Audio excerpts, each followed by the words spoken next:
severe thunderstorm warning for southwestern Butler County until 8:15 p.m.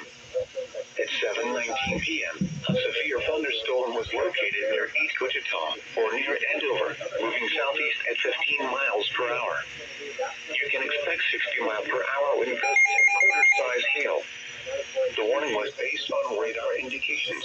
The following impacts are expected. Hail damage to vehicles is expected. Expect wind damage to roofs, siding, and trees. Locations impacted include Andover, Augusta, Rose Hill, Douglas, Santa Fe Lake, and Augusta Municipal Airport. This includes Interstate 35 between mile markers 55 and 62.